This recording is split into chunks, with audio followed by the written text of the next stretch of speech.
Two little twin girls hold a loaf of bread at the grocery store counter and say to the cashier, "Can we pay later? Our mummy is really sick at home." A young millionaire behind them hears everything and does something nobody expected.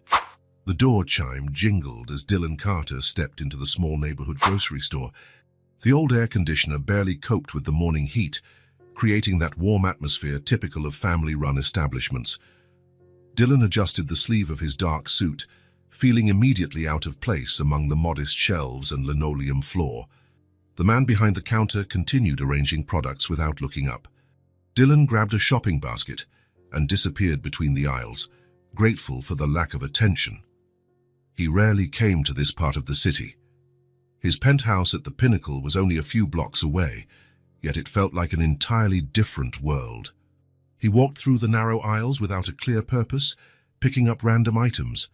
A single apple, a chocolate bar, some random magazine. The cheap scent of cleaning products mixed with the aroma of fresh bread, creating a strangely comforting combination. He was about to head to the cashier when the door jingled again. Two little girls entered the store, identical, with the same dark hair tied in messy braids and simple, worn-out dresses. Twins, Dylan realized. They couldn't have been more than 8 years old.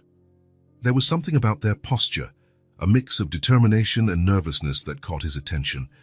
The small twins moved quickly through the store and grabbed a single loaf of bread, holding it carefully as if it were something precious. They went straight to the counter, exchanging looks that seemed to contain an entire silent conversation.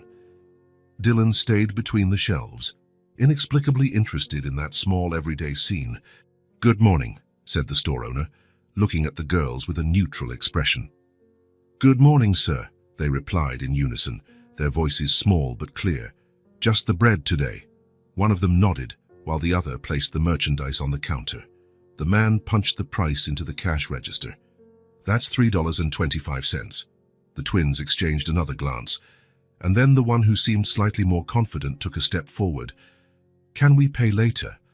Our mommy is very sick at home," she said, the words spilling out fast as though they had been rehearsed, but her voice trembled slightly at the end. The store owner paused, his hand suspended over the cash register. His face hardened a bit. "I'm sorry, little ones, but we don't allow tabs," he said, not cruelly, but firmly. "I can't make exceptions." "Please," insisted the other twin, stepping forward to stand beside her sister. "Mommy couldn't get up today and we have nothing to eat." The two girls remained there, holding hands, with a quiet dignity that seemed out of place in bodies so small. Dylan felt something strange in his chest, a feeling he hadn't experienced in a long time. Without thinking twice, he approached the counter. "How much is the bread?" he asked, his voice sounding louder than usual in the tiny establishment. 3 heads turned in his direction, surprised by the interruption. $3.25 due, the store owner replied. Dylan pulled a $20 bill from his pocket and placed it on the counter. "Take care of mine too and keep the change." The twins looked at him with identical expressions of surprise, their wide eyes reflecting a gratitude so genuine that Dylan looked away, uncomfortable with the intensity of that emotion. "Thank you, sir," they exclaimed together, almost in perfect sync. "We'll be able to pay when Mommy gets better." "No need to pay," Dylan replied, surprising even himself. "It's all right." The girls took the bread and hurried out, but not before turning back one last time and waving tentative smiles on their identical faces. "Good deed of the day," the store owner commented as he finished ringing up Dylan's items. Dylan nodded without answering, picking up his own purchases and stepping out into the sunny street. He was supposed to go back to his penthouse, to his scheduled meetings, to the organized life he had built. But his feet went the other way, the direction the twins had taken. He spotted them turning a corner, holding hands, the loaf carefully cradled by one of them. A common, almost insignificant scene, 2 children returning home with food. So why couldn't he look away? "Can we pay later? Our mommy is very sick at home." The phrase echoed in his mind, as if it had some hidden meaning he needed to decipher. There was a quiet bravery in those words, a sense of responsibility children that young shouldn't have to carry. Dylan stopped, letting them walk on. He turned back toward the Pinnacle, his pace slower than usual, His penthouse, once a refuge, felt strangely empty when he closed the door behind him. He dropped the groceries on the counter and walked to the window. From there, he could see part of the city that had seen him born and then leave.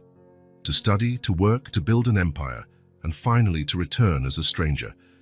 Somewhere down there, two unknown little twins were heading home with a loaf of bread for their sick mother. Somewhere among those streets, lives were happening, connected to one another in ways Dylan had forgotten how to appreciate. He picked up his phone, hesitated, then called his assistant. "Mark, I need you to find out something." He paused. Two twin girls, around 8 years old, dark hair in braids. They were at the grocery store on Maple Street this morning. They said their mother is sick.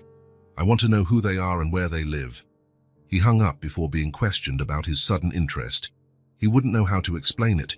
How could he say that a simple child's request in a neighborhood store had stirred something he'd been ignoring for years?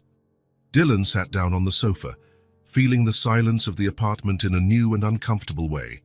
For a brief moment in that grocery store, he had connected with something beyond himself, with those children's worry, their determination, the simplicity of a problem he could solve with a single bill. Problem solved, case closed. Then why couldn't he stop thinking about those small identical faces, those messy braids, those joined hands? For the first time in a long while, Dylan Carter was curious about someone besides himself.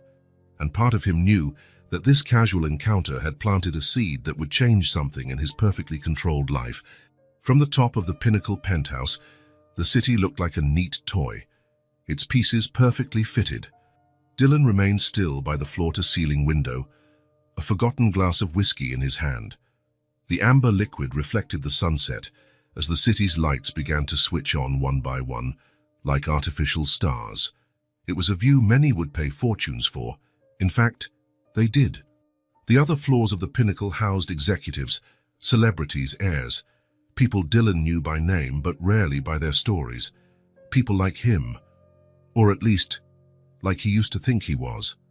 His phone vibrated on the coffee table. Dylan ignored it. It was probably Mark, his assistant, with information about the twins. Or one of the lawyers wanting to discuss the new acquisition on the West Coast. Or the restaurant manager, confirming his usual Friday night reservation, a table for one. It could all wait. For the first time in years, Dylan Carter was having a moment of clarity that didn't involve spreadsheets or contracts. He twirled the glass between his fingers, watching the city he had helped shape. Over there was the park he financed 3 years ago, the business complex that revitalized downtown, the old theater he saved from demolition, his legacy in concrete and steel. And somewhere down there, lost among the thousands of lit windows, were two twin girls carrying a loaf of bread to their sick mother. "Can we pay later? Our mommy is very sick at home." The phrase hadn't left him. It followed him like a shadow through the penthouse corridors, echoing in the empty spaces that had never before seemed empty. Dylan scanned the apartment with a critical eye. Everything there had been chosen with surgical precision. Italian-designed furniture, original artworks, imported rugs. The best money could buy. Each object told the story of a successful man. But none told the story of Dylan Carter, the man behind the business, behind the fortune. There was something strangely impersonal about the perfection of the environment. Like a set, a magazine photo instead of a home. Dylan noticed, with uncomfortable clarity, the absence of the small details that make a space feel lived in. There were no books half-read with bookmarks, no forgotten coffee mugs, no personal photos. Even the mail was perfectly organized in a tray by the door, untouched. He sat on the sofa that cost more than a luxury car and that, ironically, had never received visitors. The softness of the Italian fabric was a jarring contrast to the memory of the twins' worn-out dresses. Thinking about those girls stirred up a strange sensation. It wasn't exactly pity. There was too much dignity in the way they carried themselves for pity. It was more like curiosity, maybe even admiration, for the courage to ask for help, for the responsibility they took on so young, for the obvious bond between them. Bond. The word resonated in his mind like a dissonant note. When was the last time he felt a genuine bond with anyone? Not the transactional relationships that dominated his days, with partners, employees, occasional lovers who vanished before breakfast. A real connection, selfless, like what he had seen between those children, probably before he became Dylan Carter, the name that appeared in business magazines and billionaire lists. When he was just Dylan, the ambitious boy from a small town, determined to prove his worth. Back then, there were people in his life, real people, not contacts in an electronic agenda or names on contracts. The phone vibrated again. This time, Dylan picked it up. A message from Mark. Found info about the twins, Sophie and Lila Thompson, 8 years old. Live in an apartment at 476 Elm Street. Single mother Clara Thompson diagnosed with... Dylan didn't need to read the rest. Now the girls had names, Sophie and Lila, and an address, a story forming. He placed the phone back on the table, restless. What did he intend to do with this information? Why did he care? A simple act of casual charity was one thing, paying for bread, leaving a generous tip, making anonymous donations. But this persistent interest was different, uncomfortably different. He walked over to the bar and refilled his glass. The drink went down warm, familiar, without offering the usual comfort. The city was still there, bright and indifferent, separated from him by tempered glass and altitude. Dylan had spent years building that barrier, brick by brick, deal by deal, floor by floor. Now, for the first time, he felt imprisoned by it. He looked around at the vastness of the apartment that echoed with his solitude. Everything was exactly as he had planned. Perfect. Controlled, empty. Can we pay later? The twins' words had a humility that Dylan recognized from his own past, before success, before money. A humility he had forgotten, buried under layers of accomplishments and acquisitions. Those girls had something all his money couldn't buy. They had each other, and a mother they cared about so much that they endured the shame of asking. Dylan went back to the window, searching the urban landscape for some answer to the unease growing in his chest. The city, as always, remained beautiful and distant, like a lover who never fully surrenders. 5 years ago, he returned to this city like a conqueror, determined to leave his mark. And he had. His mark was there in the buildings he constructed, in the businesses he established. But something was missing. A puzzle piece he was only now realizing he'd lost. Maybe the true legacy wasn't in buildings or bank accounts. Maybe it was in simpler connections, like the trust between two sisters, the genuine look of gratitude, the small gesture of helping strangers. A dry laugh escaped his lips. He was becoming philosophical over a loaf of bread, a single loaf costing $3.25. But it wasn't about the bread, he realized. It was about the request, about the vulnerability of needing and the courage of asking. It was about connection, about human need, something he had forgotten how to feel long ago. Dylan finished his drink and placed the glass on the coffee table with sudden resolve. Tomorrow he would go to 476 Elm Street, not to interfere or intrude, just to observe, to understand. Why? He couldn't explain. Maybe because, for the first time in a long time, he felt something beyond the controlled boredom that dominated his days. Or maybe because he had glimpsed, in that brief meeting at the grocery store, something his glass and steel empire could never provide. From the perfect penthouse overlooking the city he had conquered, Dylan Carter finally admitted to himself he had built a whole world of things, but none of them was home. The grocery store looked different in the morning, busier, more real. Dylan adjusted his sunglasses and pushed open the door, making the chime jingle as it had the day before. This time, though, he wasn't wearing a pristine suit, but jeans and a simple shirt, an awkward attempt to look... what? Normal? Less intimidating. A different clerk than the day before was stocking products on the shelves. Dylan walked up to the counter, trying to appear casual. "Good morning," he greeted. "I was here yesterday and saw 2 girls. Twins. They bought a loaf of bread." The man frowned, confused. "Sorry, sir, I started my shift today. No idea who you're talking about." Dylan tried again. 2 identical little girls, about 8 years old, dark hair in braids. The clerk shrugged. Lots of kids come in and out. I don't really notice. Dylan thanked him and bought a bottle of water he didn't need. Frustration grew inside him, an unusual feeling for someone used to immediate answers. At the counter, he hesitated. The employee from yesterday, what time does he come back? Mr. Myers, not until tomorrow. The man replied, storing the money in the cash register. Dylan nodded and left, feeling the morning sun on his face. He had an address, 476 Elm Street, but he wanted more than that. He wanted context, to see the world those girls lived in before simply showing up there. He decided to walk, to explore the streets of the city he had transformed with his investments, but rarely experienced up close. The sidewalks changed as he moved on without a set destination. The polished marble facades of upscale shops gave way to cracked concrete. Trendy cafes with outdoor seating were replaced by small eateries with plastic menus in the windows. The streets grew narrower, more crowded. Dylan passed unnoticed here. Just another man walking on a Thursday morning. He was used to being noticed, to having doors opened for him, to receiving practiced smiles of perfection. Invisibility was a strangely liberating sensation. On the corner, a man played saxophone, his open case at his feet, holding a few scattered coins. The improvised melody floated in the air, lulling the morning with its melancholic notes.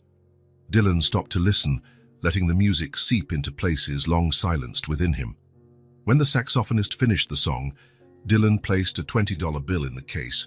The man nodded in thanks, with no clue who his anonymous benefactor was. Oh, pure gesture, with no expectation of recognition, unlike the substantial donations Dylan regularly made to institutions that put his name on gold plaques. He kept walking aimlessly, now more attentive to the city's details, the city he had helped shape, but rarely truly witnessed. A florist arranged buckets of flowers on the sidewalk, filling the air with sweet fragrances. A group of students laughed loudly outside a diner. An elderly couple strolled slowly, hand in hand, completely absorbed in each other. This bustling, vibrant, and imperfect city carried on every day while he watched from afar, from above, separated by glass and privilege. He passed an elementary school, the empty playground indicating classes were in session. Was that where the twins studied? Children in matching uniforms could be seen through classroom windows, small figures absorbed in lessons that would shape their futures. Dylan had never thought much about public education before. It was just another line in his taxes, another item on his annual charitable donations. Now, though, he looked at the modest building and saw lives being formed, opportunities being created or denied. In a small park nearby, he sat on a bench, watching a mother push a stroller while talking on her phone. The domesticity of the scene hit him unexpectedly hard. Ordinary lives connected, interdependent, so different from the isolated existence he had built for himself. He took out his phone, checked the accumulating emails, meetings cancelled without explanation, contracts pending his signature, decisions awaiting his verdict. The Carter empire didn't stop, even when its founder decided to take an unscheduled walk through unfamiliar neighborhoods. With a few taps, he postponed the meetings to the following week and delegated decisions to capable subordinates. He was making room for what he still didn't know exactly. He stood up and kept walking, letting intuition guide him through ever more unfamiliar streets. Searching for two unknown children in an entire city was absurd. He knew that, but he couldn't go back to the empty penthouse. Not yet. He turned a corner and spotted a small playground nestled between two older apartment buildings, swings, a slide, a sandbox. Empty at this time of day with the kids in school. School, of course. The twins would be at school right now. Dylan sat on another bench, feeling simultaneously relieved and disappointed. What would he have done if he had found them? What would he say? "Hello, I'm the rich guy who paid for your bread yesterday and now I'm following you." The idea was absurd. Even so, he couldn't leave. A sign nearby read Elm Street on the corner. Coincidence? Or had his subconscious led him here? He looked at the building numbers. He was close, he realized.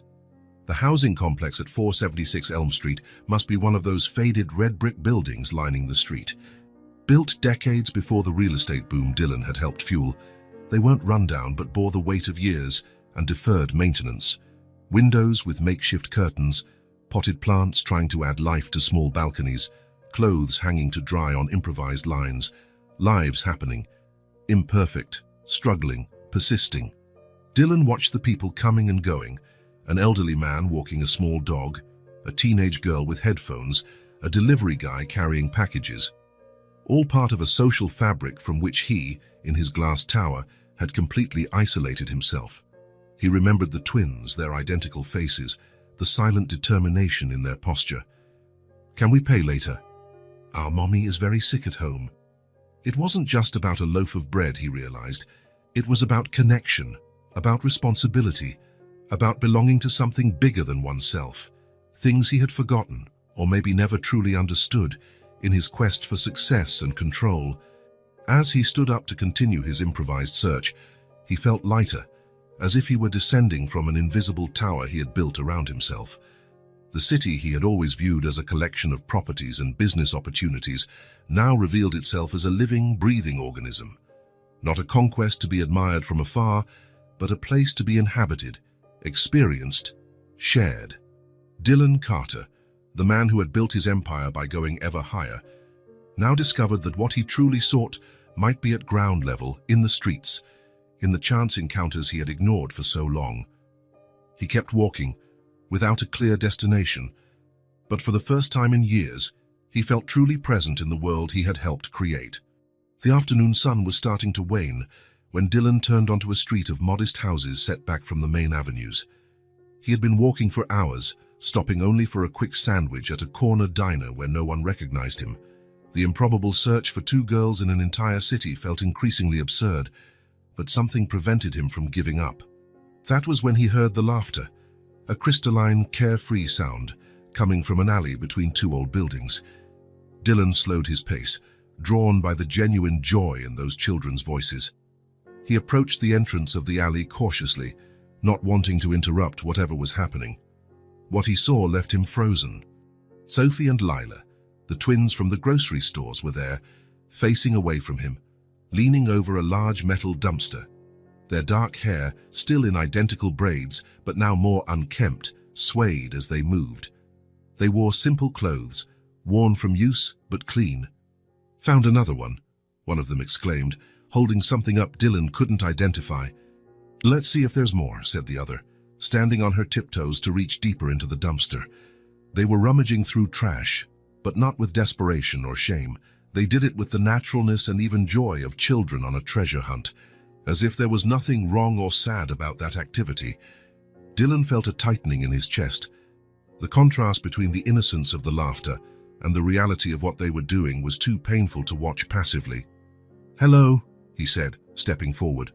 The girls whirled around instantly, startled. Their identical faces registered first shock, then recognition. "It's the bread man," one of them whispered to her sister, without taking her eyes off Dylan. "That's me," he confirmed, trying to smile reassuringly. "Dylan Carter." The twins exchanged glances, as if consulting each other without words. "I'm Sophie," finally said the one who seemed slightly more confident. "This is my sister Lila."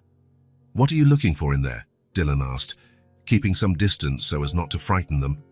Sophie hesitated, but Lila answered with the frankness typical of children. "Aluminum cans. Mr. Jenkins at the recycling place pays 5 cents for each one." Dylan looked more closely and saw a small plastic bag beside them, already containing some crushed cans. They weren't rifling through common garbage, but specifically hunting for recyclables. "Do you find many?" he asked, genuinely interested. "Today, yes," Lila replied excitedly. "Behind the Italian restaurant, there's always a bunch on Thursdays." Sophie watched Dylan with more caution, weighing his intentions. "Do you need something?" she asked, her voice direct and mature far beyond her years. The question, so direct and adult from someone so young, caught Dylan by surprise. What would he say? That he had been looking for them, that he couldn't stop thinking about their request for a single loaf of bread.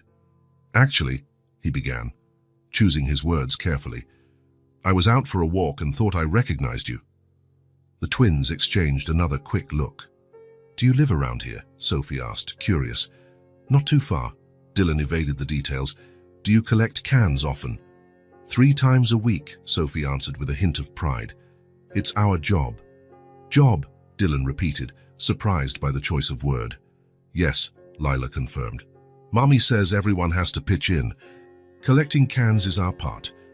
There was a dignity in those words that touched Dylan deeply. Children so young already understanding the concept of family responsibility, of contributing. A brief silence settled, broken only by the distant sound of traffic. The sun cast long shadows into the alley, signaling the afternoon was winding down. Are you finished here? Dylan finally asked. I can help carry the cans if you like, and maybe give you a ride home afterward. It's getting late. He expected resistance, suspicion. After all, he was a stranger offering a ride to 2 kids. But to his surprise, the twins consulted with yet another silent look before Sophie responded, That's fine. We've collected a lot today anyway. Thank you, sir, added Leela, picking up the bag of cans. Their natural acceptance of his offer unsettled him. There wasn't the distrust you'd expect, and that would be healthy for children dealing with strangers. You shouldn't accept rides from people you barely know, he said, unable to contain his concern. Sophie shrugged, an oddly adult gesture on her small frame. You helped us at the store, and you have kind eyes, she explained, as if it were obvious. Mommy says we can trust people with kind eyes. Dylan felt something crack inside him. The innocence of that logic, the vulnerability it implied. How many people with kind eyes had ill intentions? Well, thank you, he replied, and unable to say more. Shall we go? They walked side by side along the sidewalk, Dylan slowing his long strides to match the little girl's short legs. Lila chattered happily about a drawing she was working on, about how she liked collecting cans because sometimes she found interesting things along the way. Sophie remained quieter, but occasionally added details to her sister's narrative. How's your mum? Dylan asked gently, remembering the phrase he'd heard at the store. You mentioned she was sick. The twins exchanged another quick look before Sophie answered. She gets tired sometimes, she works a lot. But she's better today, Lila added. She smiled at breakfast. Something in the simplicity of that response, measuring their mother's health by a morning smile, struck Dylan deeply. They turned onto an even simpler street, lined with small houses on both sides. Some had well-tended gardens, others had broken fences or old cars parked outside. It wasn't exactly a poor neighborhood, Dylan realized, more like a working-class area where people lived with what they had. That's the one, Lila pointed to a small brick house. It was a narrow townhouse with a tiny porch protected by an old railing. A few plastic potted plants tried to bring life to the limited space, and white curtains covered the small windows. They approached the low gate, and Dylan noticed details that spoke of care despite scarcity. The clean entrance, a worn doormat without stains, a pot with colorful artificial flowers hanging next to the door. Mommy should be home, Sophie commented, opening the gate. She works the morning shift on Thursdays. Dylan nodded, suddenly feeling nervous. What would he say to the girl's mother? How would he explain his presence? He was about to suggest maybe he should just leave them and go when the front door opened. Rachel Whitman appeared in the doorway, her thin figure framed by the entrance. She had the same dark hair as her daughters, pulled back in a simple bun, wearing modest clothes, jeans, and a grey top. Her pale face showed deep circles under her eyes, but they lit up at the sight of the girls. That light vanished, replaced by something cold and hard when she noticed Dylan. Sophie, Lila, inside now, she ordered, her voice cutting like ice.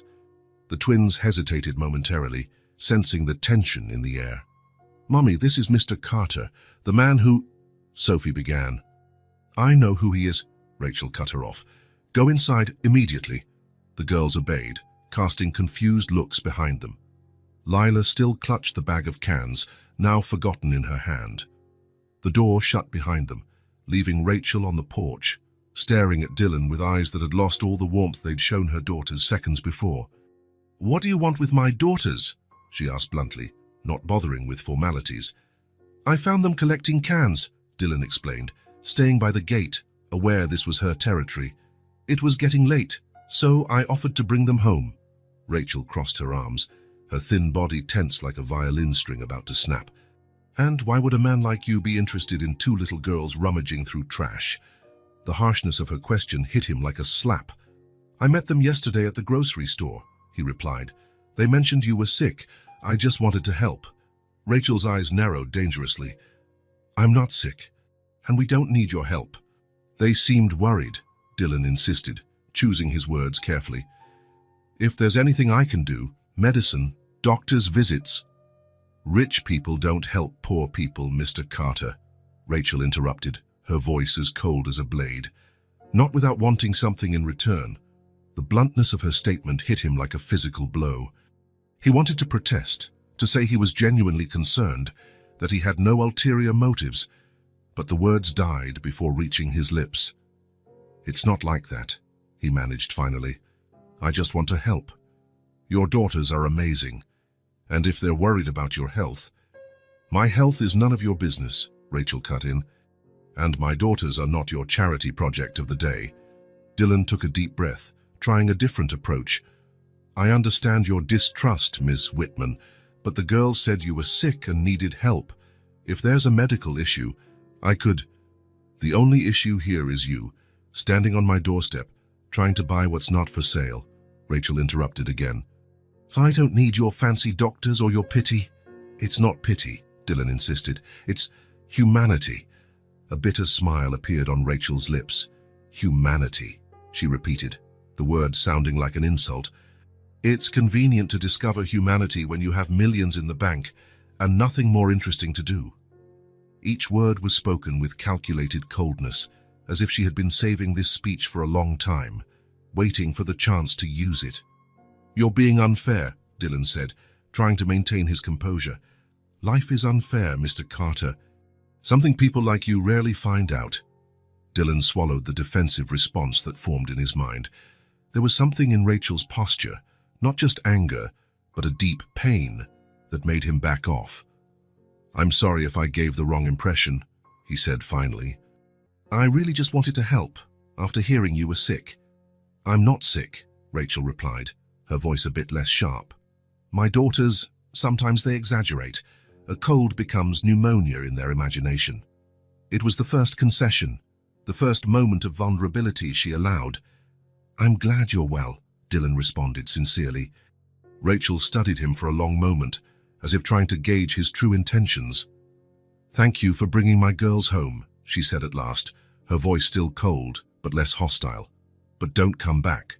We don't need your money or your humanity. Dylan nodded, understanding that any insistence would only worsen things. Understood, he said simply. I apologize for any trouble. He turned to leave, but Rachel's voice stopped him one last time. Mr. Carter. He turned around, meeting those dark eyes so much like her daughter's, but without their innocence, hardened by experiences he could only imagine. Rich people don't help poor people, she repeated, with a finality that left no room for argument. They just use them and throw them away when they get tired of playing savior. Without waiting for a response, Rachel went inside and shut the door firmly, leaving Dylan alone in the twilight that was beginning to cloak the quiet street. He remained there for a moment, absorbing the impact of those cutting words. Part of him wanted to argue, to defend himself, to prove her wrong. But another part, more honest, wondered whether there was some truth to her accusation. After all, what had brought him here? Genuine concern, or an elaborate way to feel better about himself? Where was the line between helping and meddling, between compassion and condescension? With those questions weighing on his mind, Dylan began walking back toward the city center. With each step that took him farther from the small brick house, he felt more out of place in his own world, as if he had awakened from a long, comfortable dream into a more complex, more unsettling reality. The city lights were coming on, bright points against the darkening sky. Somewhere ahead was the building where he lived, his isolated tower overlooking everything and connecting to nothing, and for the first time, the idea of returning there did not bring the usual comfort of solitude. Rachel's words followed him back, not as an accusation, but as a mirror reflecting something he had never truly examined. The night was long for Dylan. Rachel Whitman's words, rich people don't help poor people. played over and over in his mind like an inescapable refrain. Lying in the king-size bed that rarely gave him peaceful sleep, he stared at the ceiling, revisiting their encounter. The coldness in her eyes, the immediate suspicion, the automatic rejection of any help, and the girls. Sophie and Lila, rummaging through trash as if it were a game, collecting cans with the dignity of those fulfilling an important mission. Children who should be playing in parks, not working to supplement family income. By 5 in the morning, Dylan gave up on trying to sleep. He took a long shower, dressed simply, jeans, t-shirt, sneakers, and left before the sun was fully up. The 24-hour supermarket was almost empty at that hour. Dylan pushed a cart through the aisles, stopping to consider each item with a care he had never before given to his own shopping. What would a family like the Whitmans need? What would be useful without seeming condescending? What would help without offending Rachel's pride? He filled the cart with basic groceries: rice, beans, pasta, tomato sauce, flour, sugar, oil, fresh fruits, some treats he thought the twins would like, cleaning supplies, school materials, a well-equipped first aid kit, vitamins. In the pharmacy section, he hesitated. Rachel had denied being sick, but the dark circles under her eyes, her pale skin suggested otherwise. He added pain relievers, cough medicine, stomach remedies. Better to have them and not need them. At the checkout, the sleepy cashier barely looked at him while ringing up the items. Dylan paid in cash, avoiding the credit card that would immediately identify him as someone who didn't need to count pennies. Outside, the sky was slowly brightening. Dylan arranged the groceries in a rented car, another deliberate choice to appear common, not ostentatious.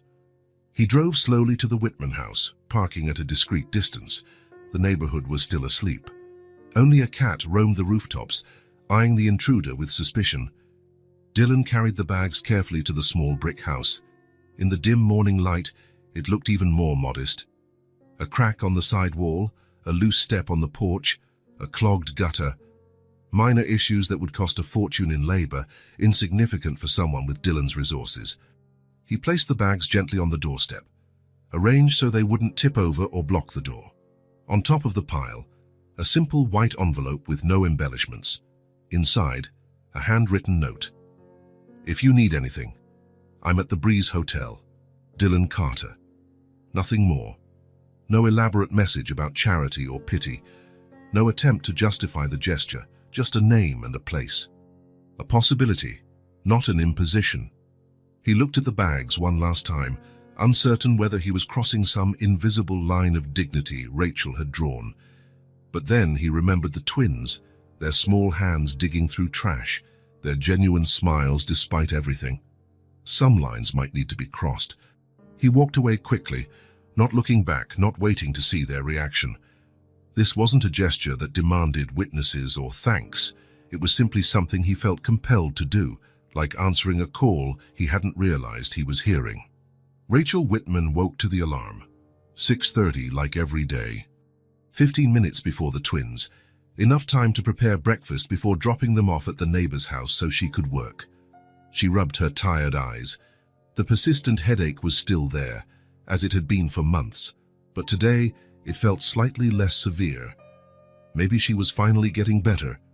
She slipped on a worn robe over her nightgown, put on slippers, and walked to the kitchen. She set water to boil, mentally counting how much coffee was left, probably enough for 2 more days. Then she'd have to choose between coffee or milk for the girls. The budget didn't allow both. She glanced through the kitchen window at the morning sky. Another day, another battle. 8 hours standing behind a store counter, then 4 hours cleaning an office downtown. If all went well, she might be home by 9 at night, in time to tuck the twins in. She was about to open the front door to check the weather when she saw shapes through the frosted glass, something on the porch. Her heart sped up instinctively. Eviction notices sometimes came like that, left surreptitiously at dawn to avoid confrontations. She opened the door slowly, bracing for the worst. Bags, several of them, carefully arranged. Through the plastic, she could see groceries, cleaning supplies, even what looked like a first aid kit, and on top, a white envelope. Rachel looked up and down the empty street, searching for whoever had left them. But she knew, even before opening the envelope, Who had done it? The man from the day before, Dylan Carter. She picked up the note, reading the simple message. No demands, no condescending tone, just information. Where to find him, if she wanted. Her first instinct was to reject everything. To push the bags away, leave them on the curb for anyone else to take. Pride was often the only thing that couldn't be taken from her. But then she thought of the twins, of the constant struggle to keep food on the table, of the headache medicine she'd run out of last week, which she couldn't afford to replace until the next paycheck. With a heavy sigh, Rachel began carrying the bags inside one by one. There was more than she'd initially realized. Enough food for weeks. School materials the girls needed, but she'd postponed buying. Medicines, exactly the kind she often used. In the last bag, something unexpected. 2 small identical brown teddy bears with blue bows around their necks. Gifts for Sophie and Lila, carefully chosen so they wouldn't fight over different designs. Rachel sat down at the kitchen chair, surrounded by the bags, the note still in her hand. Tears threatened to form, but she held them back as she had learned to do for years. It was easy to refuse help when it came with conditions, expectations, humiliation. It was harder when it appeared quietly, respecting her dignity with no audience to applaud the benefactor. "Mommy," Sophie's sleepy voice came from the hallway. "What's all this?" Rachel quickly tucked the note into her robe pocket. "Just some things we needed," she answered vaguely. "Let's put them away before breakfast, okay?" While they arranged the items in the nearly empty cupboards, Rachel thought about the note hidden in her pocket.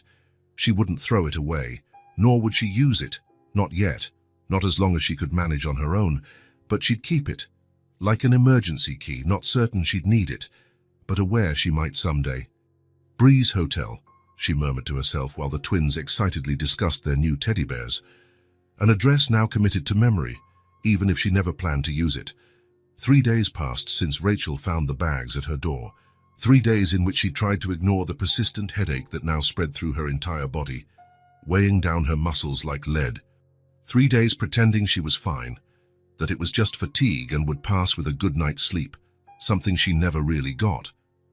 On the morning of the 4th day, Rachel woke up trembling. The alarm hadn't even gone off, but something was wrong. Very wrong. The room spun when she tried to sit up. Her skin, normally pale, was burning as if on fire. "I just need a shower," she muttered, leaning on the wall to stand.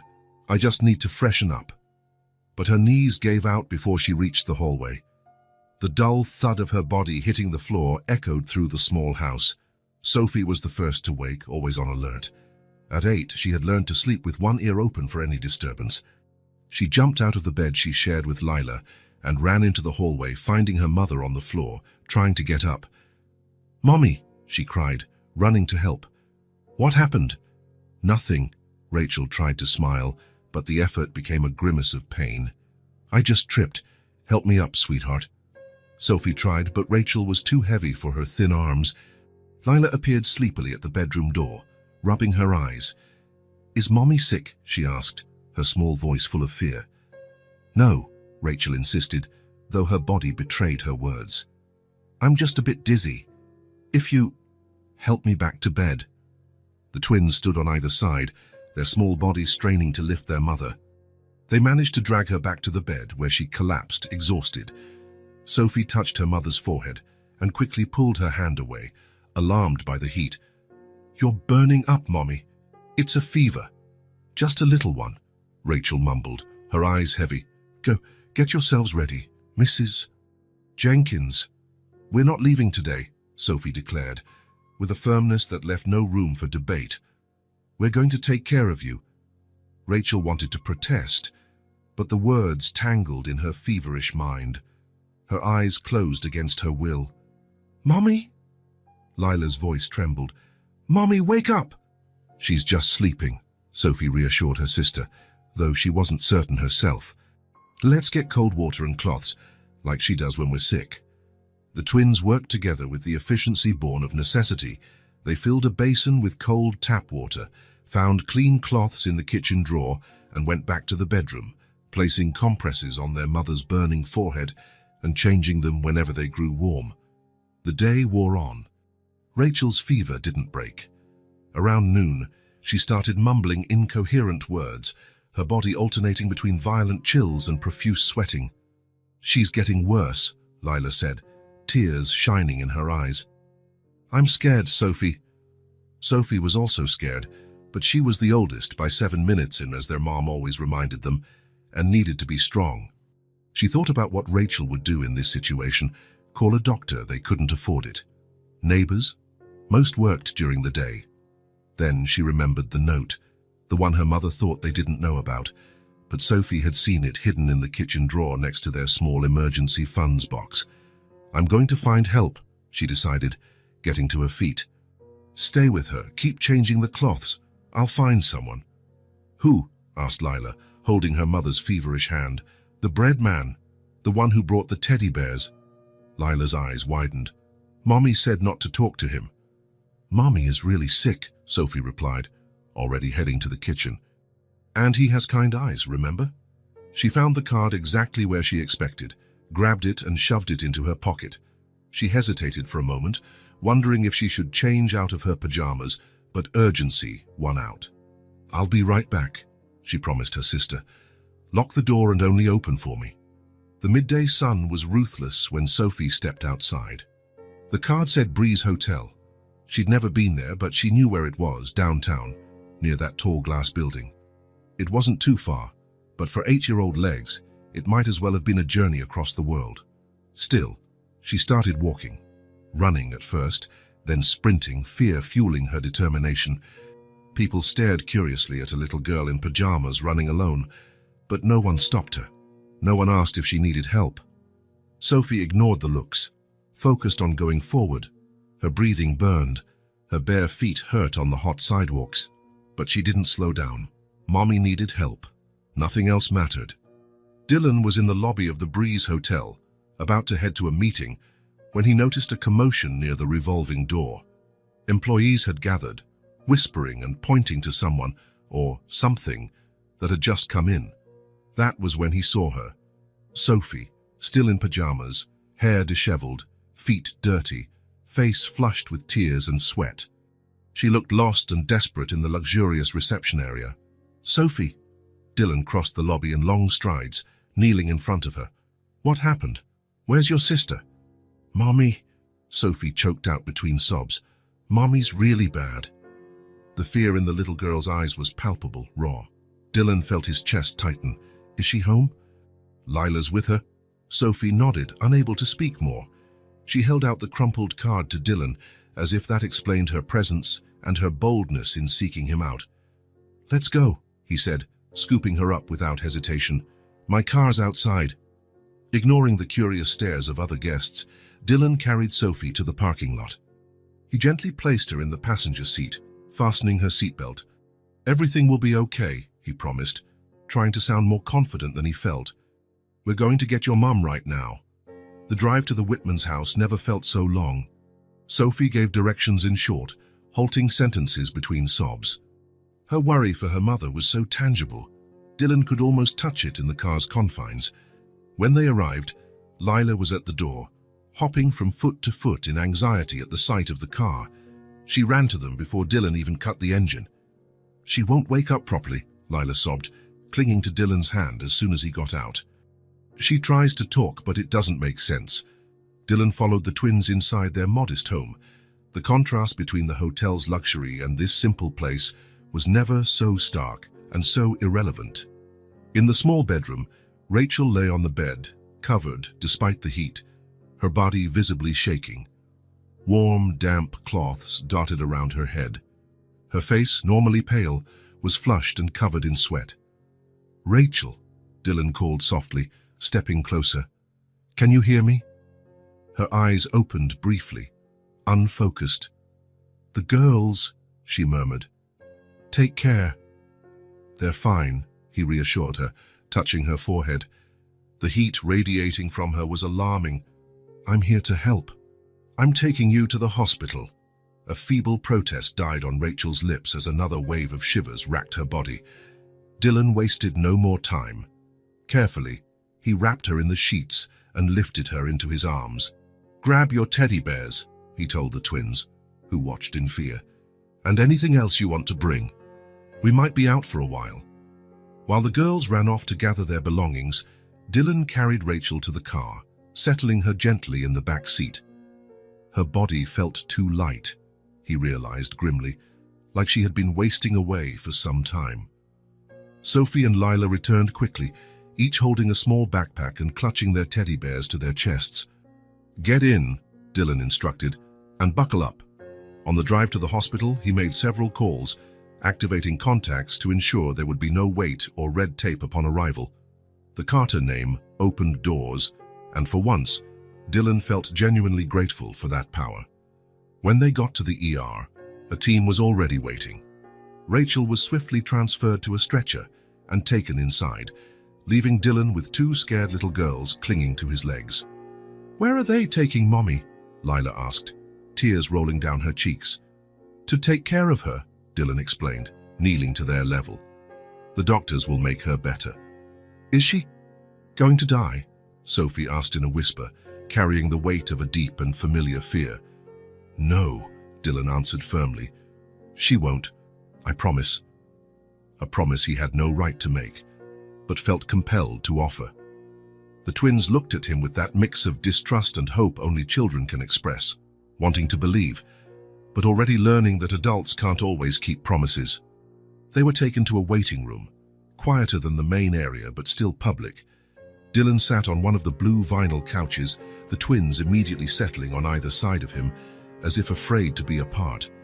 "I'm hungry," Lila murmured, after almost an hour of silent waiting.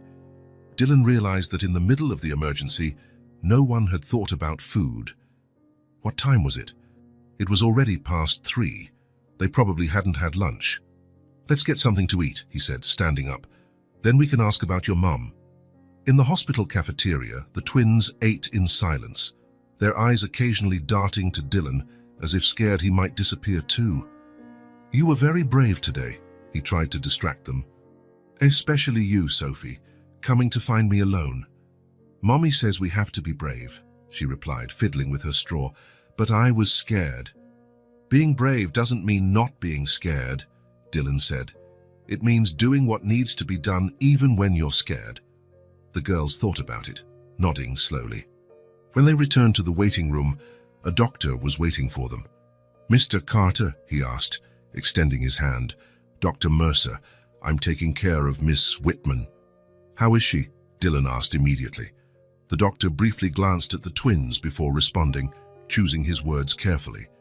"She has a serious bacterial infection, likely stemming from a common flu. Her fever is very high, but we've started powerful antibiotics. We'll keep her hospitalized for observation." "Can we see her?" Lila asked, her voice small but hopeful. The doctor smiled kindly. "Not yet, sweetie. Your mum's sleeping now because of the medication. Maybe tomorrow when she's more stable." "Is she going to get better?" Sophie insisted, her eyes locked on the doctor's, as if searching for any sign of a lie. "We believe so," he answered honestly. "She's young, and although she's quite weak, she seems like a strong person." The twins absorbed this with the resignation of children who have learned not everything goes as they want. "Where will we stay?" Sophie asked, looking at Dylan with anxious eyes. The question caught him off guard. He hadn't considered that, but one thing was certain: he wouldn't leave them alone. "We'll stay here," he replied firmly. "We'll wait here in the hospital until we can see your mum." "What about you?" Lila looked at Dylan. "Are you going to leave?"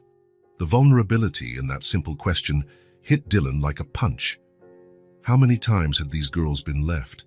How many adults they trusted had disappeared?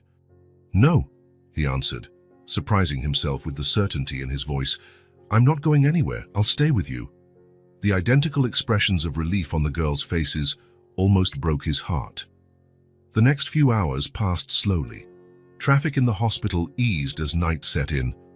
The twins, exhausted by the day's events, dozed off in the waiting room couch, using the jackets Dylan found as makeshift blankets. Lila was soon deeply asleep, clutching her teddy bear. Sophie fought sleep, her heavy eyes opening occasionally to check if Dylan was still there. "Go to sleep," he whispered gently. I'm not going anywhere. She nodded drowsily and finally gave in, her breathing becoming deep and steady. Dylan watched them both, feeling a mix of admiration and sadness, so young to carry such worries, so little to already know the fear of being abandoned. Periodically, he went to the nurse's station to ask about Rachel. Stable, they told him. Her fever is coming down. She's resting.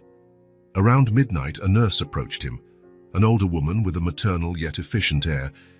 Mr. Carter. Ms. Whitman is awake. She asked about her daughters. Dylan looked at the twins sleeping. They just fell asleep. I don't want to wake them.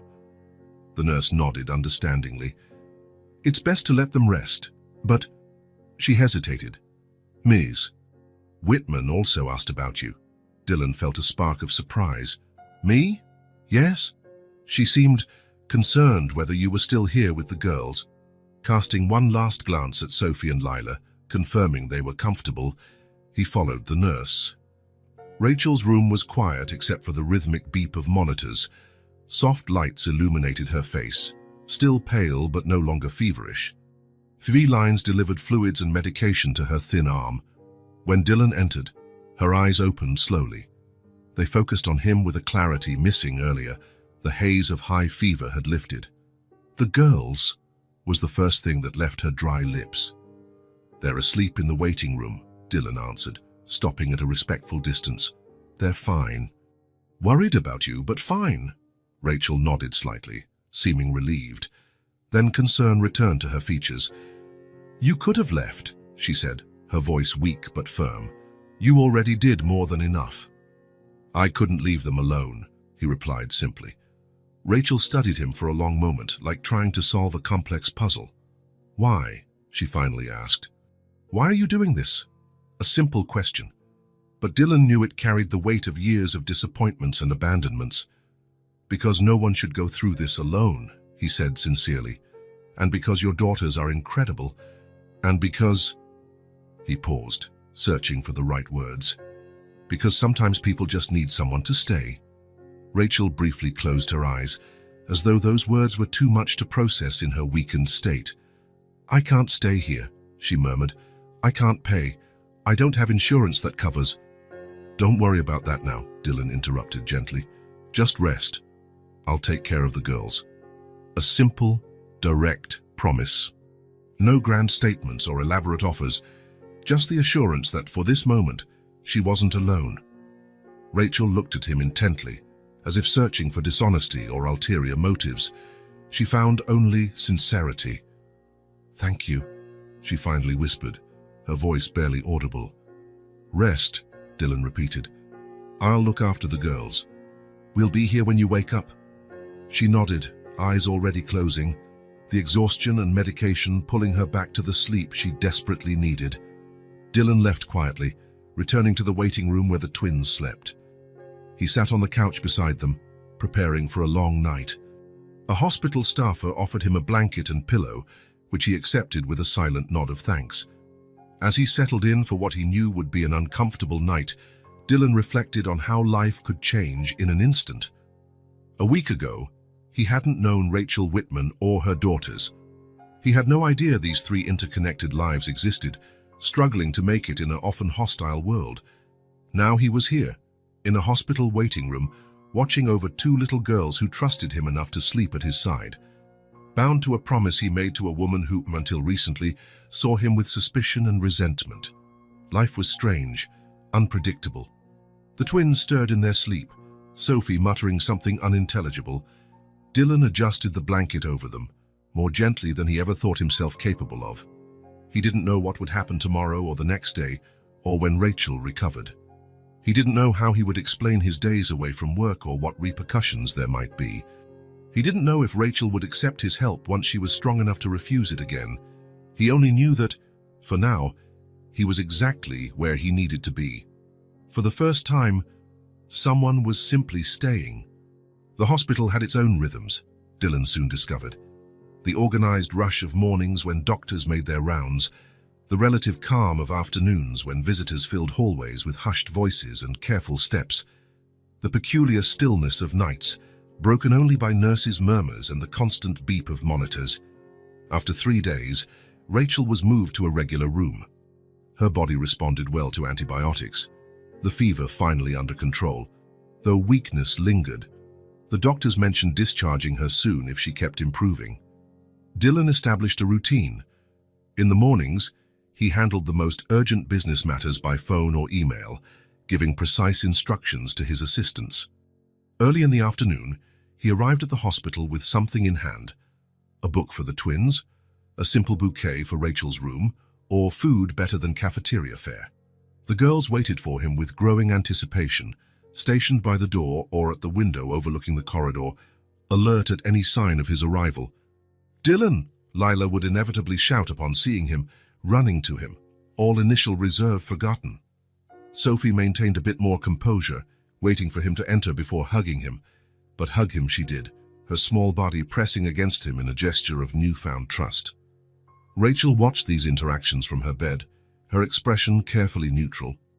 At first there was tension in her eyes, as if she expected everything to turn out a sham. But as days passed, that tension yielded to something harder to name. Not quite trust, but perhaps a temporary suspension of distrust. One day, Dylan brought a board game, something simple enough for 8-year-olds.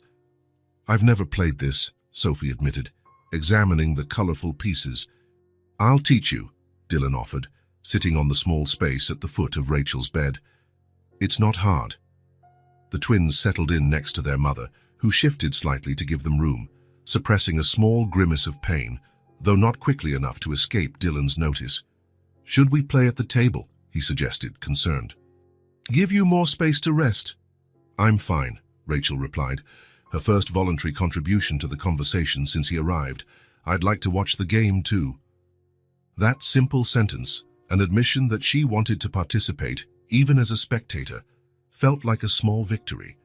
Dylan offered a brief smile and started explaining the rules. The game progressed with the twins' laughter and Rachel's occasional comments, usually helping her daughters with strategies or reminding them of rules they'd just learned. It was almost a normal family scene, were it not for the hospital setting and the complicated story that had brought them there. At some point, when Sophie cheered for a particularly good move, Dylan caught Rachel watching him, not the twins, but him. There was no hostility in her gaze, only a sort of silent assessment. When their eyes met, she did not immediately look away, as she would have days before.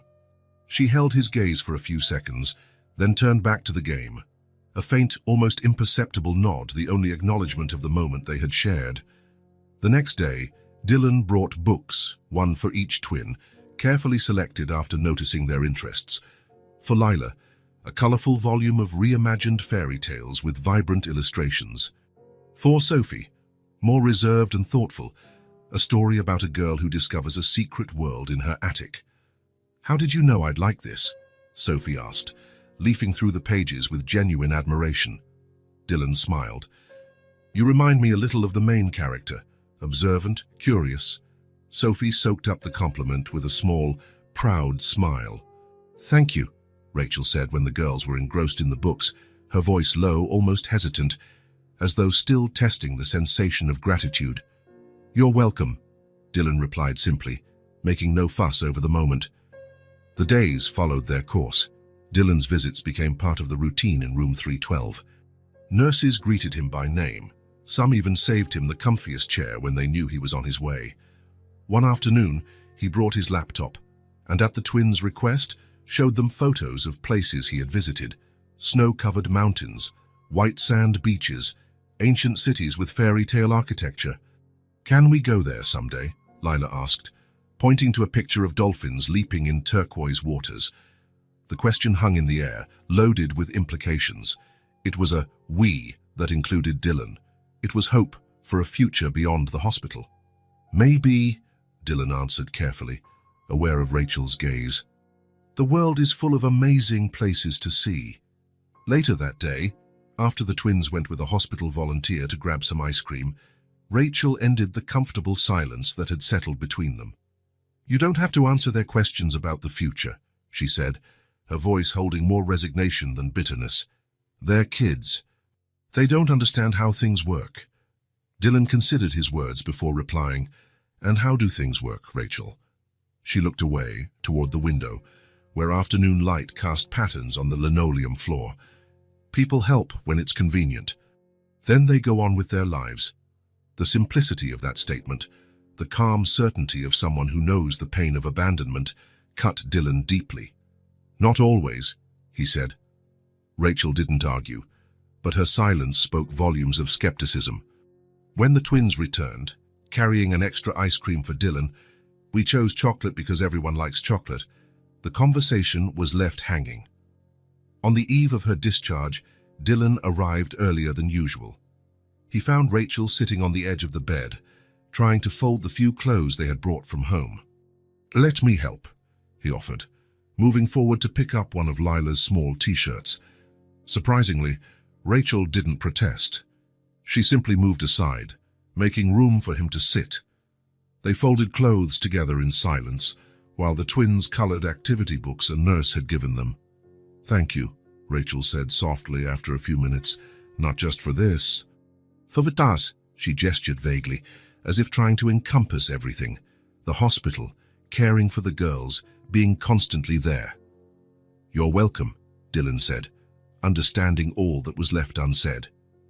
As he was about to leave later that night, Rachel did something unexpected. She reached out and briefly touched his arm, the most direct physical contact she had ever initiated. "See you tomorrow," she said, not as a question, but not entirely as a statement.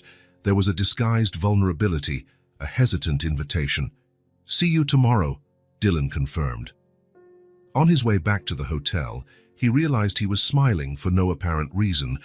Something was shifting slowly and silently, like tectonic plates moving imperceptibly beneath the Earth's surface. Bonds were forming, invisible yet undeniable. Between two people destiny had placed in separate worlds, and between one lonely man and two little girls who, without knowing, were filling a void he hadn't known existed. The day of Rachel's discharge arrived with unexpectedly strong sunshine for that time of year. Dylan parked in front of the hospital at exactly 10 in the morning, as agreed. In the back seat of his car were two child safety seats he had bought the night before. In room 312, he found the twins ready, backpacks on their shoulders, teddy bears clutched firmly in their small hands. Rachel sat at the edge of the bed, wearing her own clothes instead of a hospital gown, simple jeans and a faded blue blouse. She looked thinner than before, Dylan noted, the clothes slightly loose on her frame. "All set?" he asked, trying to keep his tone light. Rachel nodded, visibly uncomfortable. Not in physical pain, Dylan realized, but with the situation. Dependence, needing to accept help. "The girls are really excited to go home," she replied, sidestepping a direct answer. A nurse appeared with a wheelchair, a standard procedure for hospital discharges. Rachel looked at it as if it were a personal insult. "I don't need that," she said, attempting to stand on her own. "Mom," Sophie interjected with a seriousness that seemed too big for her small face. "The doctor said you still need to rest." Dylan observed the exchange between mother and daughter, the reluctance in Rachel, the concern in Sophie. It was almost as though their roles were reversed, the child caring for the adult. "Okay," Rachel finally conceded, lowering herself into the wheelchair with obvious displeasure. The exit from the hospital was quiet. Though the twins were excited, they seemed to sense Rachel's tension and fell unusually silent. Dylan led them to the parking lot, helping Rachel into the front passenger seat while he installed the girls in their new child seats. "These seats are new?" Sophie asked, always observant. "They are," Dylan answered simply, adjusting her seatbelt. "For us?" she persisted. Dylan smiled.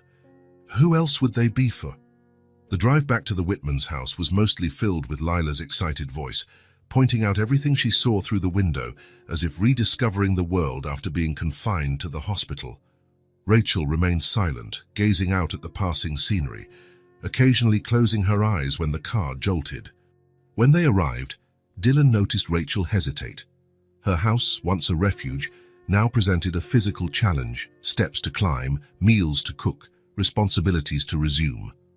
"I'll help you settle in," he offered in a casual tone, as though it were the most natural thing. Rachel didn't immediately respond, her gaze fixed on the small brick structure. All right, she said finally, and Dylan understood how much that simple agreement cost her. The twins ran ahead, eager to see their home again.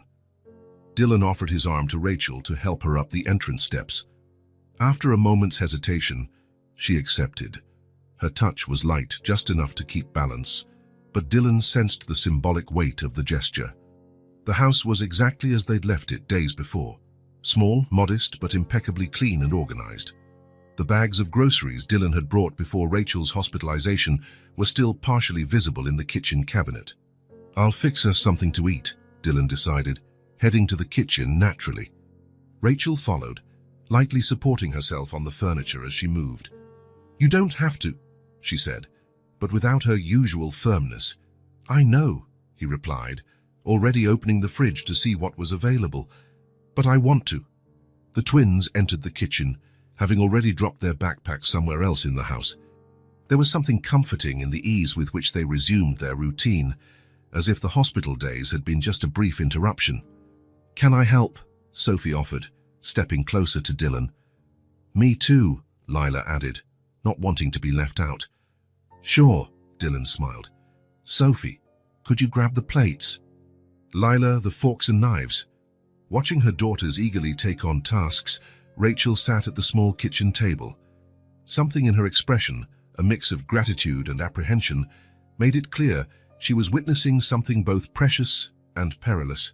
Lunch was simple: sandwiches, soup heated up, some fruit. They ate together, the twins keeping the conversation lively with hospital stories, kind nurses and cafeteria ice cream. After the meal, Dylan insisted Rachel rest. She didn't fight it too much. The fatigue from the ride home and the emotional stress were evident. The twins, for their part, were too excited, showing Dylan every corner of the house, their favorite toys, books, pictures taped to their bedroom walls. When the sun began to set, Dylan prepared a light dinner. He called the girls to help set the table again, creating a sense of normalcy and routine. Rachel reappeared, looking a bit more rested. There was something different in her demeanor, a quiet resolve, like she had made a decision during her nap. After dinner, while the twins went to brush their teeth and get ready for bed, Rachel and Dylan were left alone in the small living room. The silence between them was no longer as uncomfortable as in the early days, but it still carried an undefined weight. "I don't understand," Rachel finally said, her voice low, almost to herself. "Why you keep coming here?"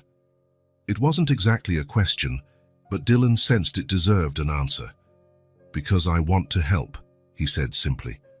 Rachel shook her head slightly. "No one helps without a reason." There was a sad certainty in her words, clearly born of painful experiences. "What would my reason be then?" Dylan asked softly. Rachel raised her eyes to meet his directly. "That's what I'm trying to figure out." Another silence descended, heavier than the last. Dylan didn't try to fill it, respecting Rachel's process. "I used to work in a mansion," she said abruptly, her voice surprisingly steady. "Before the girls were born.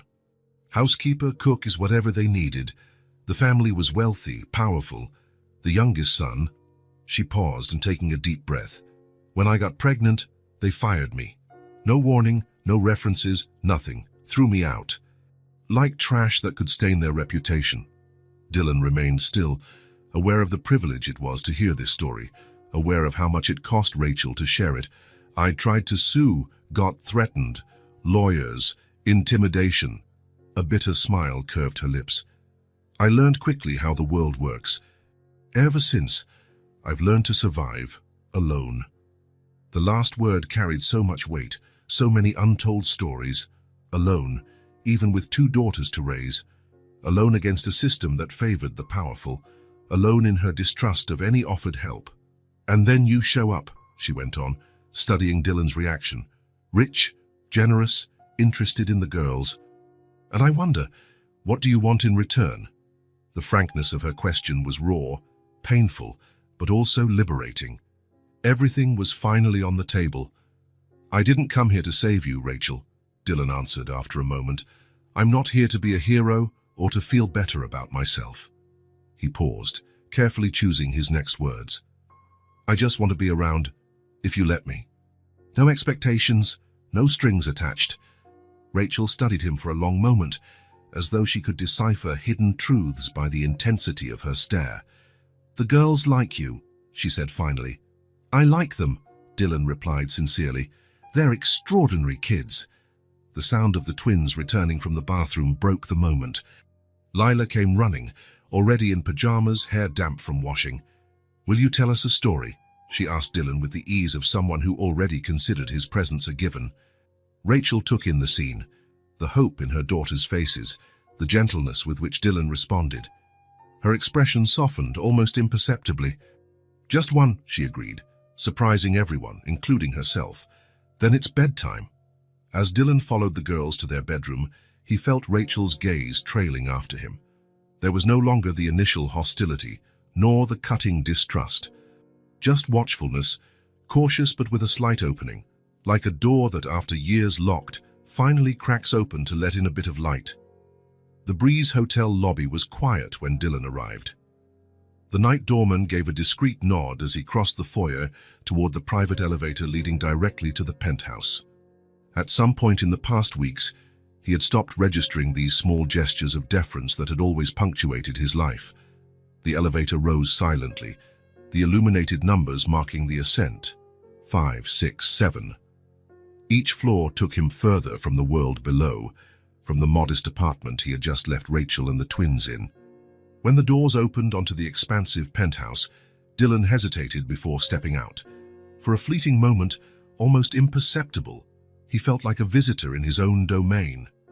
The penthouse was impressive by any standard, spacious, elegant, minimalist without being cold.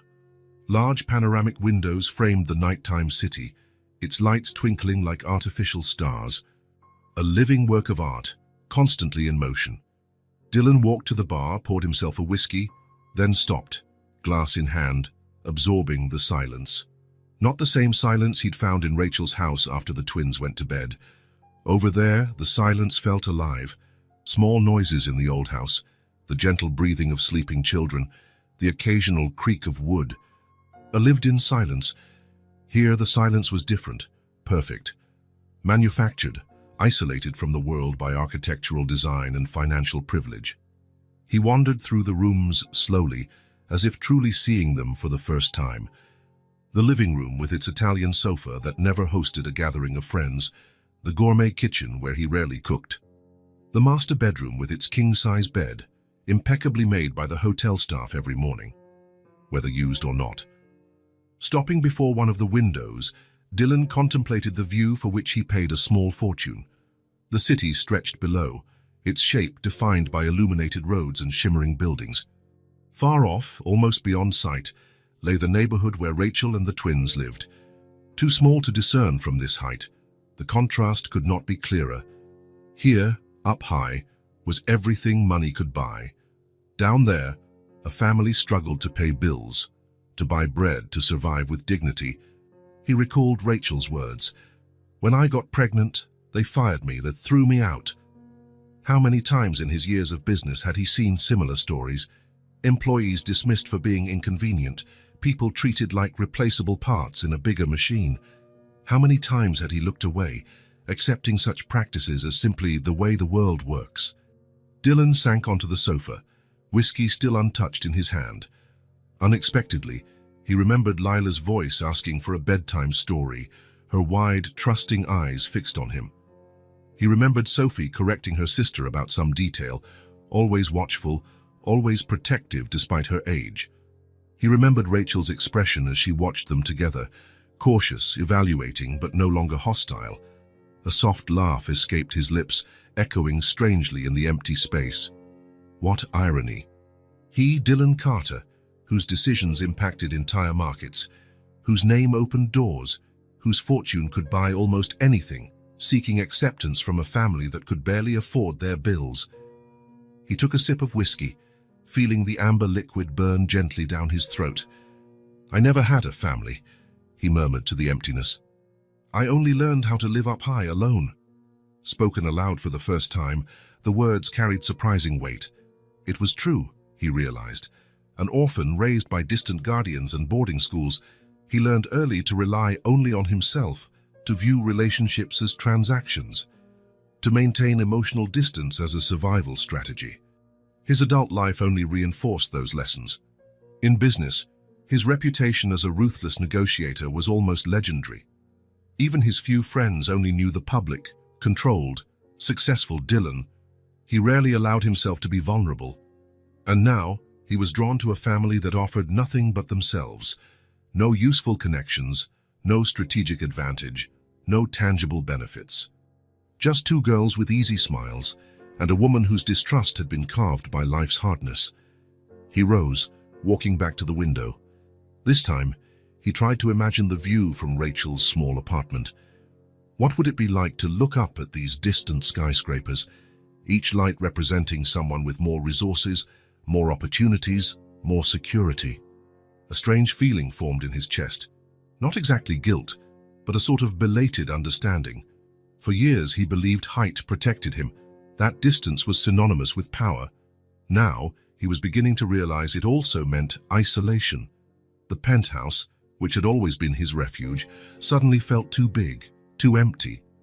It lacked something essential, the sound of small footsteps running down the hallway. Spontaneous laughter. Even the tension of difficult conversations. It lacked life.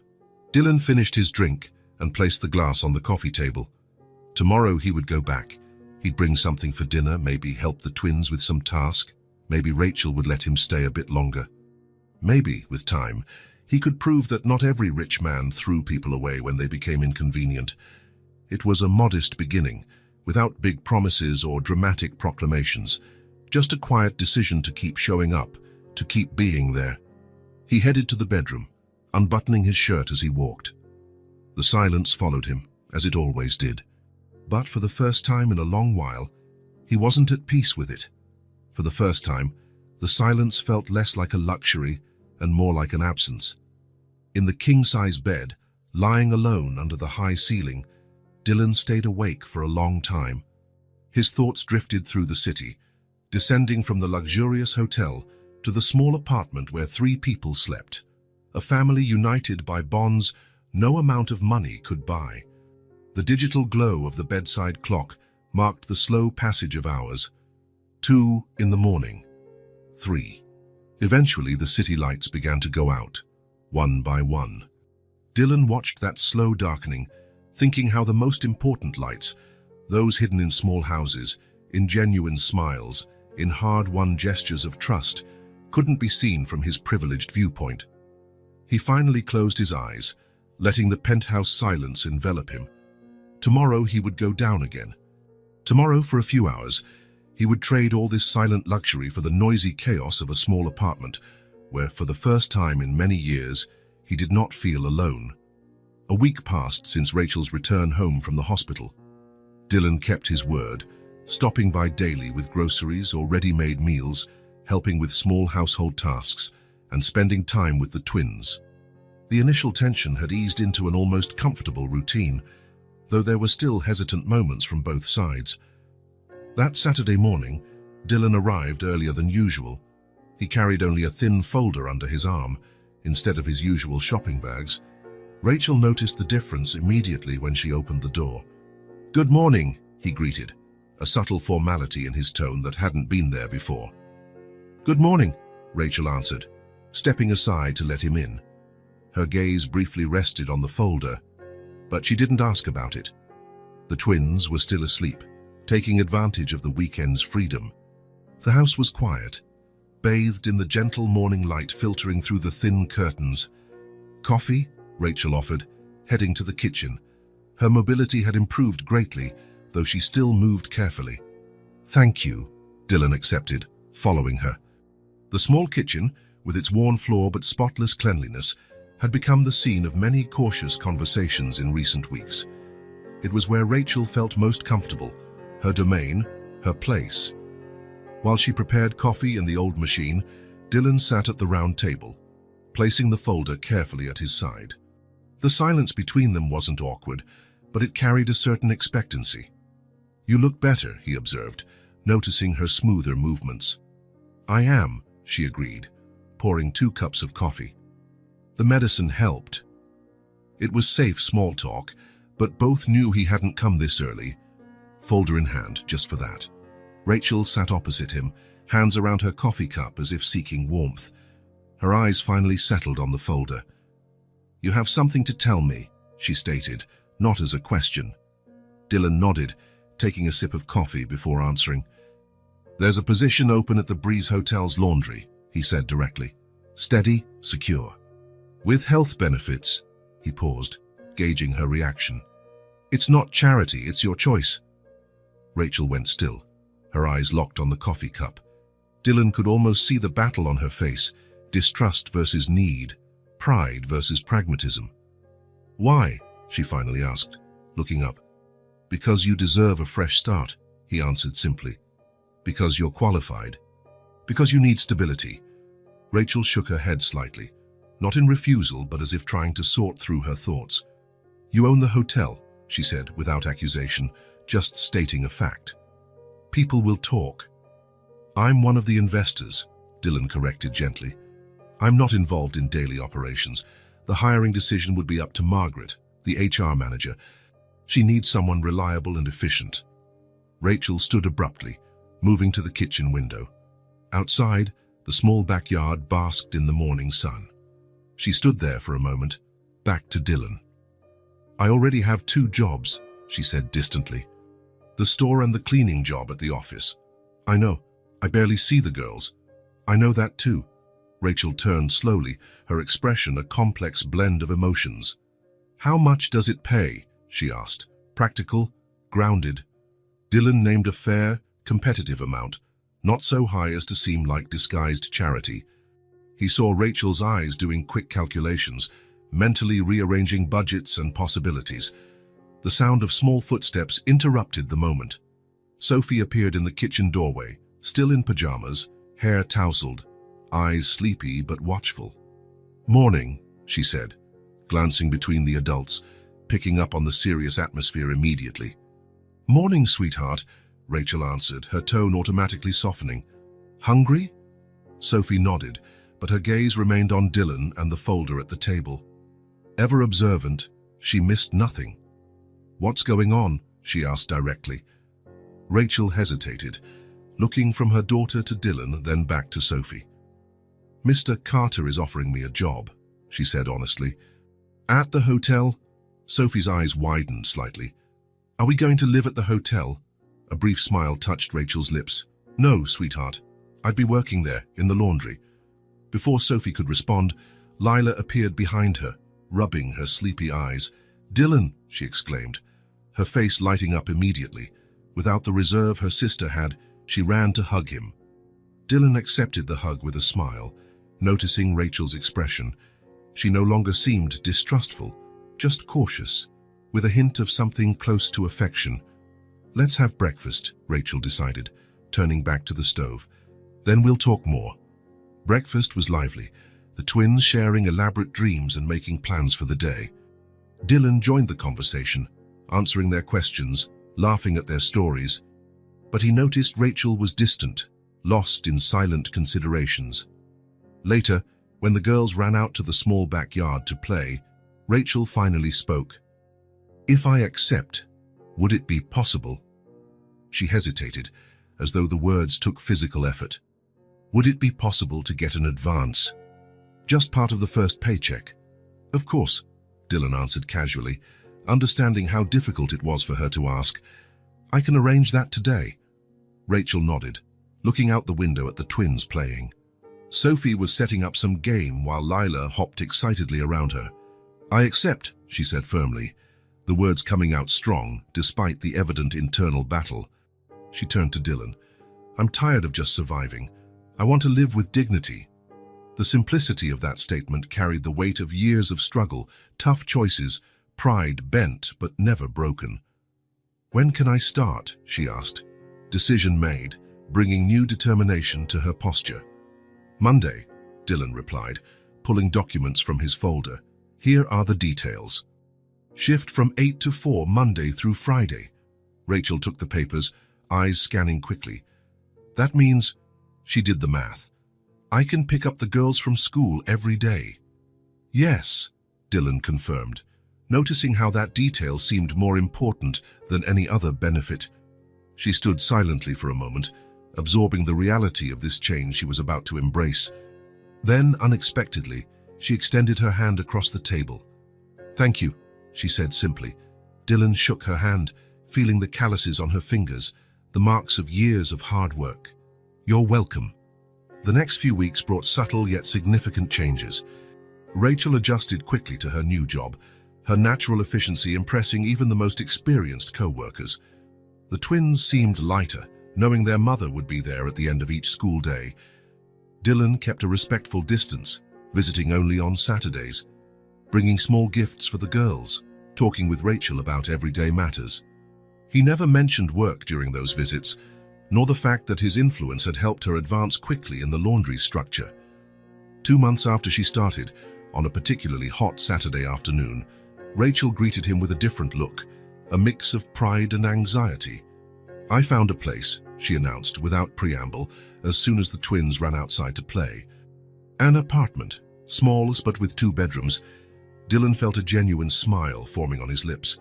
"That's great," he replied sincerely. "It's in a decent building," she continued, words tumbling out as if rehearsed. "Close to the girls' school. I managed to save for the deposit from these 2 months' pay." There was a sparkle in her eyes Dylan had never seen before, uncomplicated hope, genuine pride, the simple joy of a well-earned achievement. "When do you move in?" he asked. "Next weekend," she answered. Then, after a barely perceptible hesitation, If it's not too much trouble, we could use help with a few things." It was the closest thing to a direct request she'd ever made, and Dylan understood the significance of that tiny act of trust. "Of course," he said simply. "Count on me." Moving day dawned bright and promising. Dylan arrived early, finding the twins excited and Rachel organizing the last boxes. The small house, which never had many belongings, seemed oddly empty. "We don't have much," Rachel noted when she saw his glance. There was no shame in her voice, just acceptance. "Makes moving easier," he replied naturally. They worked together, carrying boxes and their few pieces of furniture into the small rented truck. The twins helped with lighter items, running excitedly between the house and the vehicle.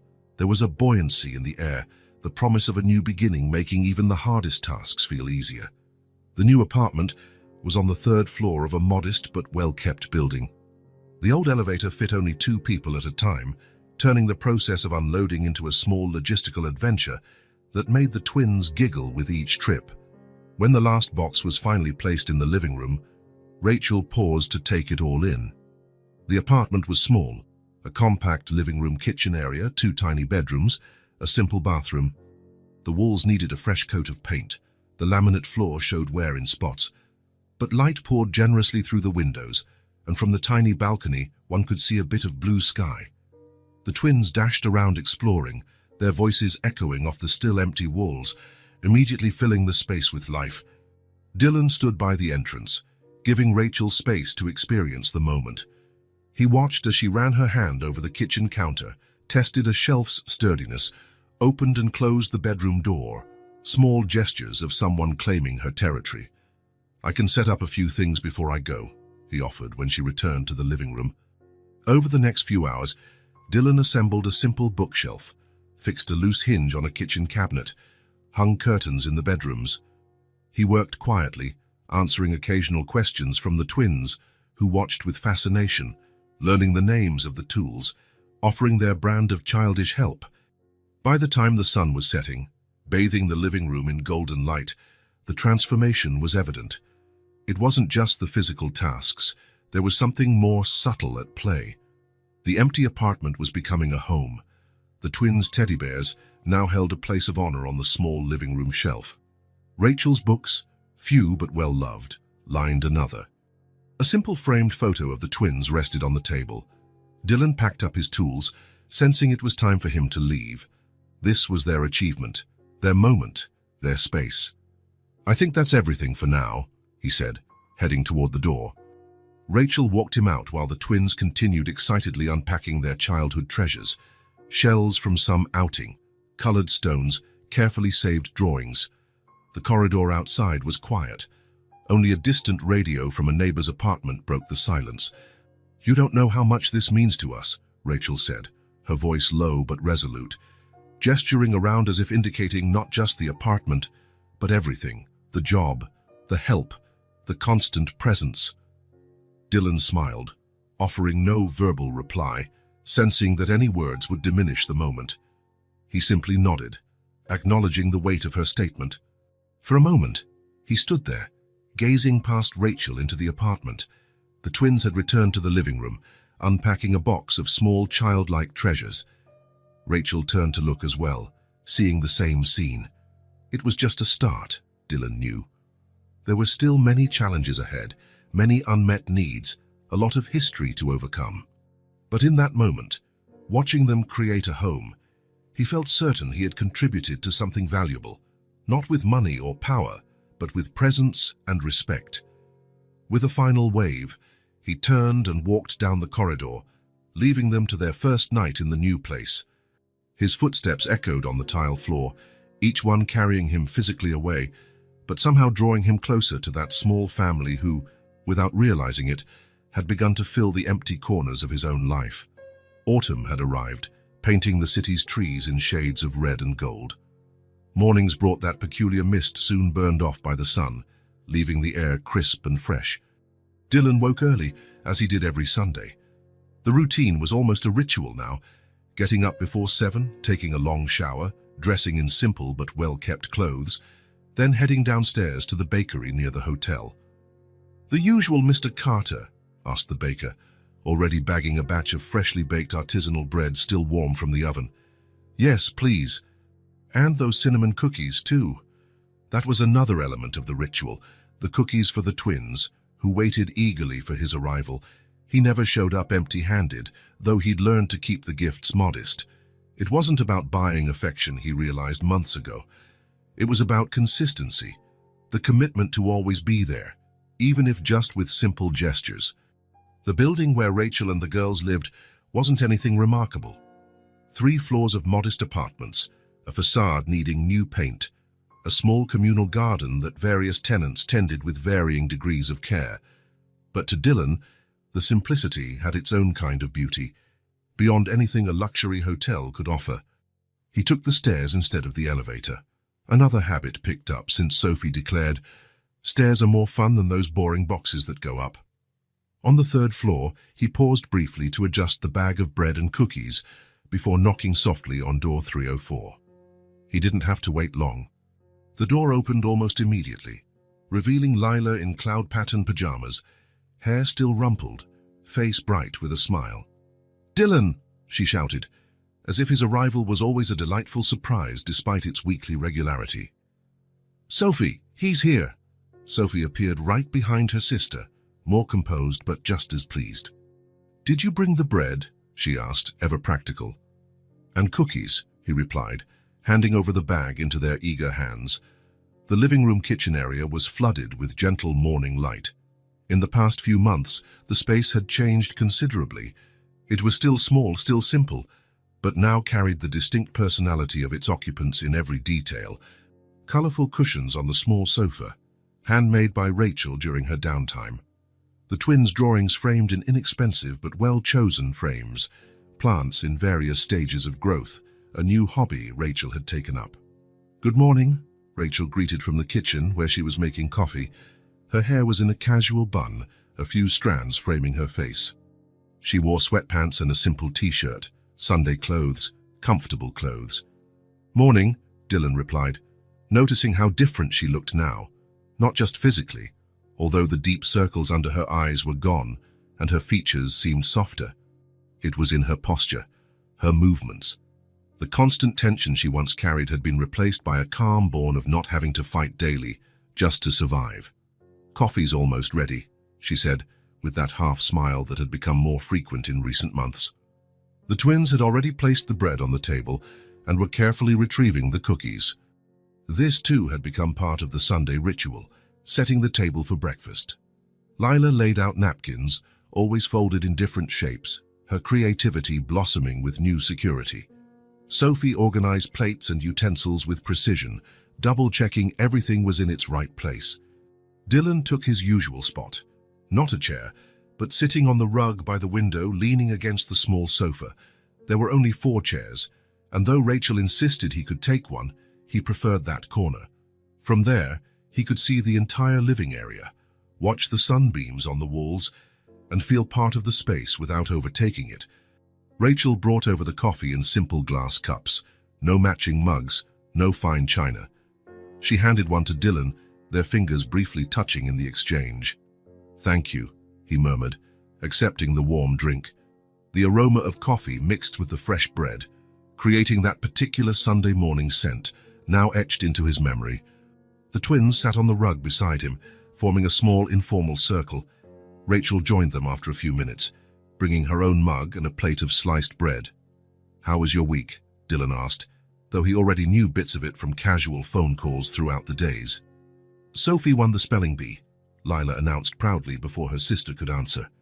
"It wasn't a big deal," Sophie mumbled, though her flushing cheeks betrayed her pride. "It was," Rachel corrected gently.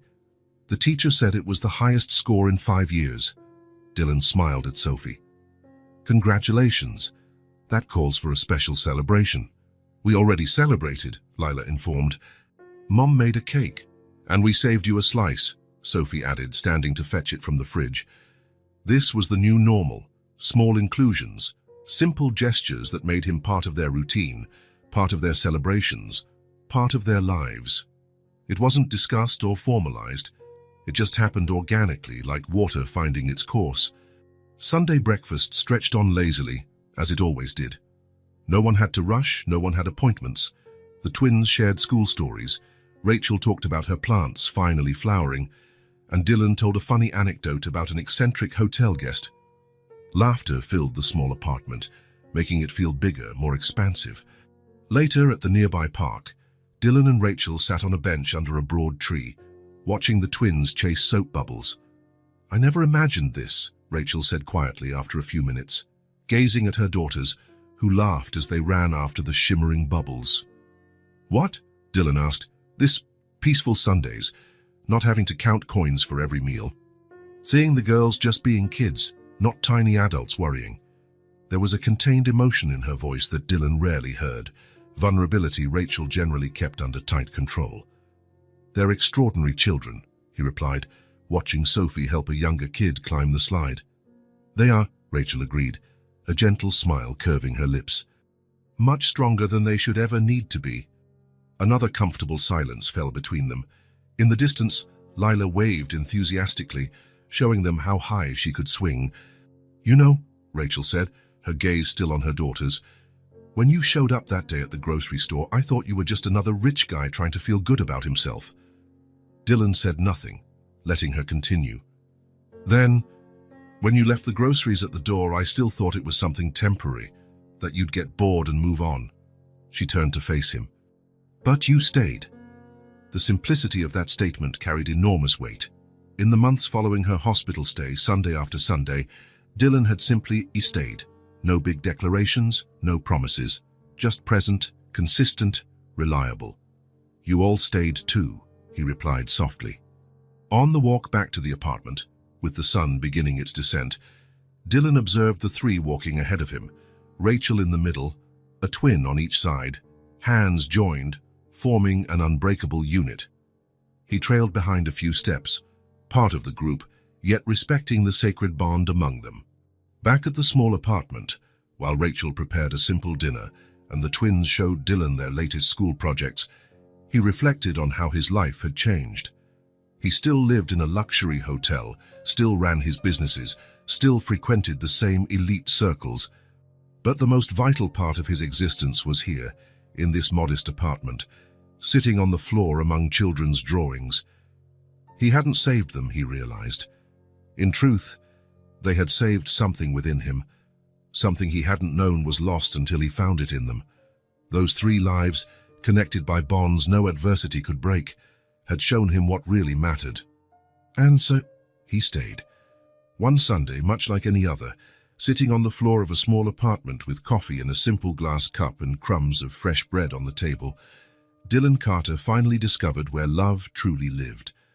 Not in the heights that isolated him from the world, but on the ground close to the people who had become his real home. If this story touched your heart, Subscribe to the channel and turn on notifications so you don't miss the next ones. Leave a like because it helps this story get recommended to more people. See you in the next story.